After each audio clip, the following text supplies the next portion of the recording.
విజయ్ గారి ప్రమాణ స్వీకార కార్యక్రమాలు స్టార్ట్ అయిపోయాయి. ఆల్రెడీ పబ్లిక్ అంతా కూడా వస్తున్నారు. నెహ్రూ స్టేడియం 5,000 మంది కెపాసిటీ. రాజకీయ ప్రముఖులు, సినీ ప్రముఖులంతా కూడా రాబోతున్నారు. టైం డ్యూరేషన్ తక్కువ. మరి ఎంతమందికి ఆహ్వానాలు వెళ్ళాయి, ఎంతమంది వస్తున్నారు అన్నది కూడా చూడాలా. త్రిష గారు అయితే వచ్చేశారు. ఇంకా ఆయన అయితే విజయ్ గారు మార్నింగ్ 9 గంటలకే వచ్చేసారు. అన్ని కార్యక్రమాలు కూడా ఆయనే చూసుకుంటున్నాడంట. రాహుల్ గాంధీ గారు స్పెషల్ అట్రాక్షన్గా ఆయన కూడా రాబోతున్నాడు. అదేవిధంగా విజయ్ గారికి సంబంధించినటువంటి ఫ్లెక్సీలు ఆల్రెడీ ఆంధ్రప్రదేశ్లో కొన్ని ప్రాంతాల్లో అప్పుడే కలకలాడుతున్నాయి. విజయవాడ దగ్గర ఒక పల్లెటూరులో ఫ్లెక్సీ అయితే కలకలాడుతుంది. వాటిని పాపం జనసేన పార్టీ నాయకులు చూసి పాపం చాలా బాధపడుతుంటారు. ఎనీహౌ, టీవీకే అనేది పవన్ కళ్యాణ్ లాగా ఉప ముఖ్యమంత్రి పదవి కోసం పెట్టిన పార్టీ కాదు. ఈవీఎంల వల్ల గెలిచినటువంటి పార్టీ అంతకన్నా కాదు. కుల మతాల మీద రాజకీయాలు చేస్తూ గెలిచినటువంటి పార్టీ కాదు. గత దశాబ్ద కాలంగా కష్టపడ్డాడు విజయ్ గారు. గ్రామస్థాయి నెట్వర్క్ను నిర్మించుకున్నాడు. దీర్ఘకాలంలో ముఖ్యమంత్రి పదవిని లక్ష్యంగా పెట్టుకొని విజయ్ గారు రాజకీయాల్లో కూడా రావడం జరిగేది. వచ్చేసిన తర్వాత ఆయన బ్యాక్గ్రౌండ్ తక్కువ చేసుకున్నాడు. గ్రౌండ్ లెవెల్లో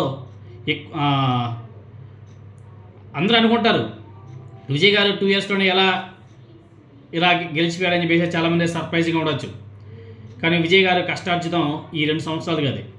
ఆయన మొత్తం గ్రౌండ్ మొత్తం ప్రిపేర్ చేసుకున్న తర్వాతే రాజకీయ పార్టీ పెట్టాడు, రాజకీయాల్లోకి వచ్చాడు. ఆయన డైరెక్ట్గా అటాక్ చేశారు. ఆయన టార్గెట్ ఒకటే, ముఖ్యమంత్రి పదవి ఎలా అయినా సరే గెలవాలా.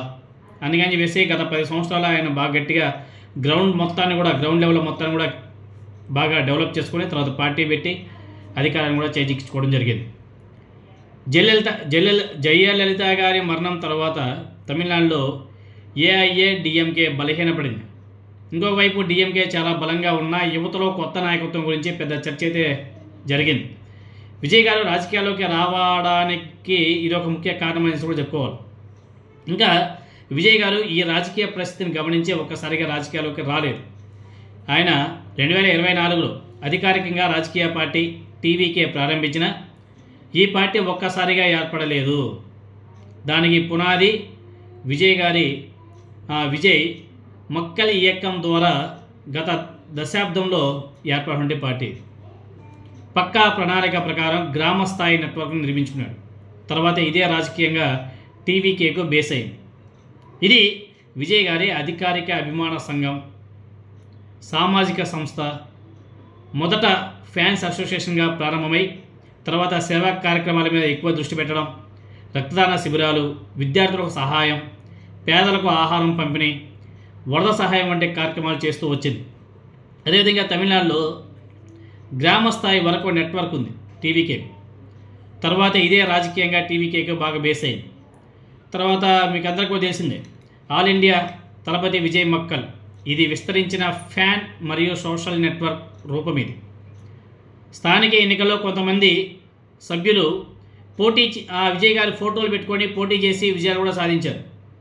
దీంతోనే విజయ్ గారికి గ్రౌండ్ లెవెల్లో రాజకీయ బలం చాలా స్పష్టంగా అర్థమైంది. విజయ్ గారి ఫోటోతోనే అనేక మంది పోటీ చేశారు. 10వ తరగతి 12వ తరగతిలో మంచి మార్కులు సాధించిన విద్యార్థులను విజయ్ గారు వ్యక్తిగతంగా కలుసుకొని నగదు బహుమతులు కూడా ఇవ్వడం చేస్తూ ఉంటాడు. ఇది యువ ఓటర్ల మీద మంచి ప్రభావం కూడా చూపింది. వరదలు, కరోనా వంటి సందర్భాల్లో ఆర్థిక సహాయం, పేద కుటుంబాలకు అవసరమైన వస్తువులు పంపిణీ, కొన్ని సందర్భాల్లో వైద్య సహాయం కూడా అందించాడు. విజయ్ టార్గెట్ చేసింది ముఖ్యంగా 18 నుంచి 35 ఏళ్ల యువత. మొదటిసారి ఓటర్లు, సోషల్ మీడియాలో యాక్టివ్గా ఉండే జనరేషన్ని బాగా టార్గెట్ చేశాడు.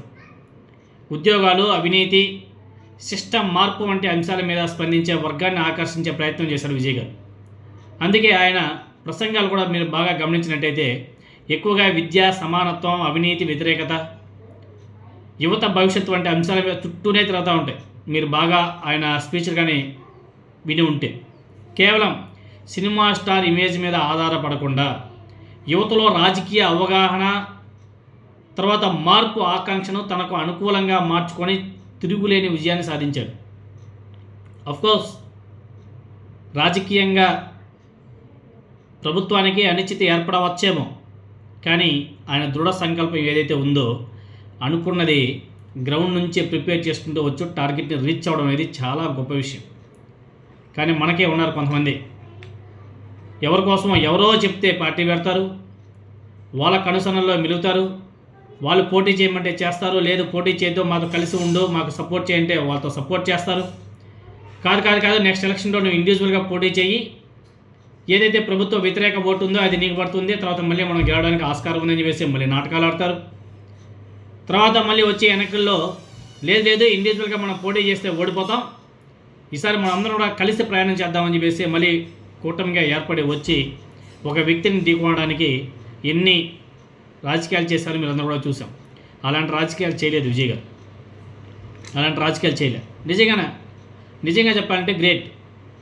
ఎనీహౌ ఈరోజు 10:15 తమిళనాడు రాష్ట్రానికి 13వ ముఖ్యమంత్రిగా సి జోసెఫ్ విజయ్ అనే నేను అని చెప్పేసి ప్రమాణ స్వీకారం చేస్తుంటే ఆయన అభిమాన సంఘాలు, అభిమాన కార్యకర్తలు, అభిమానులు ఫుల్ పండగ చేసుకుంటారు, ఫుల్ రచ్చ చేస్తారు. ఆయనతో పాటు అయితే ఇంకా 9 మంది ఎమ్మెల్యేలు మంత్రులుగా కూడా ప్రమాణ స్వీకారం చేయబోతున్నారంట. ఎనీహౌ మొత్తానికి ఈ కార్యక్రమానికి రాహుల్ గాంధీ గారు రావడం, త్రిషా గారు రావడం, మరి సినీ ఇండస్ట్రీ నుంచి ఎవరెవరు వస్తున్నారో చూడాలా. కమల్ హాసన్, రజనీకాంత్ ఇలాంటి గొప్ప నాయకులు, గొప్ప వ్యక్తులు వస్తారా, లేకపోతే ఈయన మీద ఉన్నటువంటి ఈర్ష్య అసూయతో రారా? తర్వాత రాజకీయ పార్టీలకు సంబంధించినటువంటి ఏ ప్రముఖులు వస్తున్నారు చూడాలి.